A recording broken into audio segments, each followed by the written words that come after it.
What to supply and how much to supply is a fundamental decision that businesses have to make. Each business makes this decision based on what they see happening in the market. What are the common shifts occurring in your industry? Which competitors are entering or exiting the market? How are your potential buyers reacting? Supply is not a unilateral decision on just what to produce, but how much of it you are willing and able to sell at a given price. It is a relationship that is closely connected with price and other market factors. This video discusses how prices, costs, technology, policy, and shocks shape supply in the market. A business does not supply a product infinitely, just because it is possible to produce more of it. In fact, there are many profitable producers who perform well, despite having idle capacity. Consider a farmer who has extra acreage, where they don't grow any crops, or a manufacturer who chooses to produce less than what they are able to produce. If the market price does not make production worthwhile, that potential output is not part of supply. In other words, supply begins only when willingness and ability show up together. Thus, supply is not determined by what is the output potential, but rather the output reality in the market. This is the law of supply in plain language. When prices rise, production becomes more attractive. So current producers increase output, and some new ones enter the market. Like everything in economics, this law only works when only the prices are increasing for the product. But the costs of production are not changing. When prices fall, the least efficient producers leave first, and others cut back what they are willing to produce. Interestingly, many businesses rush to scale without pausing to ask which market conditions might weaken their sales, or if their willingness to provide their product en masse can interfere with their ability to actually sell it. The supply curve is more than a diagram. It is an aggregate representation of cost differences across an industry. Producers that can afford to supply at lower prices are usually the most efficient, while those that appear only when prices climb are operating at higher costs of production. Watching who expands and who contracts their quantities, as prices fluctuate, can reveal a lot about competitive dynamics in your market. Firms that are efficient are also more likely to sustain themselves in the market and eventually capture higher market shares. This distinction is one of the most important to remember about supply. If only the price of a product is changing, businesses choose how much quantity they are each willing to supply at that price.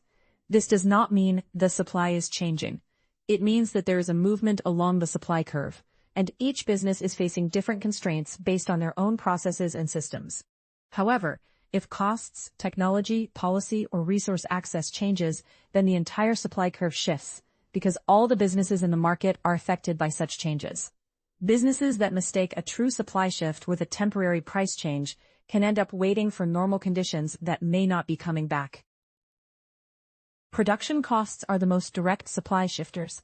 Land, labor, capital, and entrepreneurship all have prices that together determine what it costs to produce a good or service. A change in resource prices affects all producers in a market simultaneously. When resource prices rise, every producer chooses to produce less at every possible market price. That is why wage trends, commodity prices, and interest rates indicate the direction the entire market is likely to move, not just accounting details. A producer that reacts too quickly to short-term fluctuations could hurt their long-term market share or reputation. Technology works in the opposite direction. AI, automation, software, process redesign, and workforce advancement can increase net output without raising total costs. Supply is dictated by marginal or per-unit costs. Thus, when production increases without raising total costs, the per-unit costs decrease. And with these lowered per-unit production costs, the total market supply increases. New businesses enter the market, and the entire supply curve shifts to the right.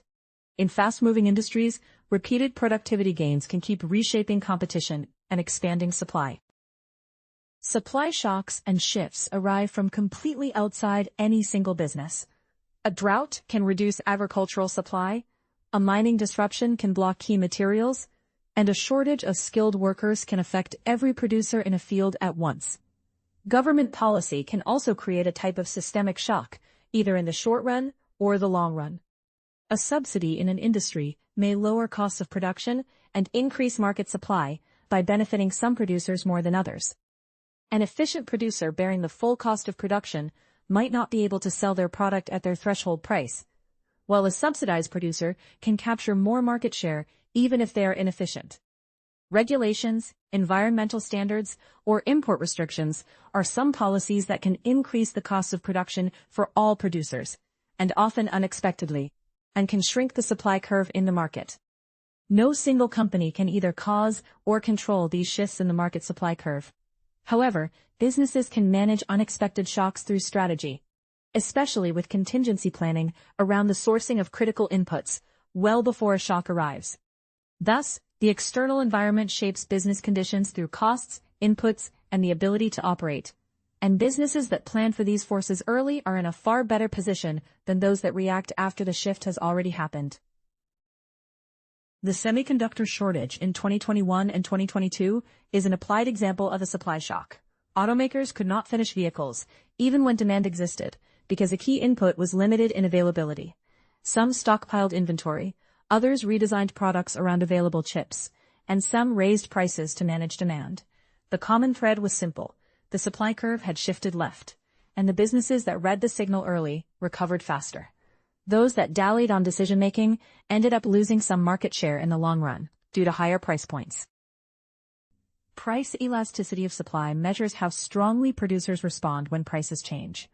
In elastic markets, suppliers can adjust quantities quickly.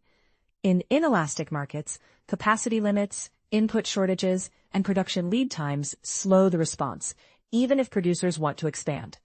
Supply often becomes more elastic over time as investment builds capacity, which is why flexible preparation matters before a shortage becomes obvious. The big idea is that supply is a decision, not just a technical possibility. Price changes tell one story, but shifts in costs, technology, resources, and policy tell a deeper one about how the market is changing. For business thinking, the value is in reading those signals early and responding to the real condition, not the hoped-for one. That is where economic insight becomes genuinely useful. What are you reacting to as a seller and why? What is your supply strategy? These questions are more important than just, what are you supplying to the market? Like this video? Then you'll love the book. Get your copy of Invisible Hand, Visible Profit, The Simple Science Behind Smart Decisions, as an ebook, paperback, or audiobook on Amazon, Apple Books, Google Play, Spotify, and other platforms.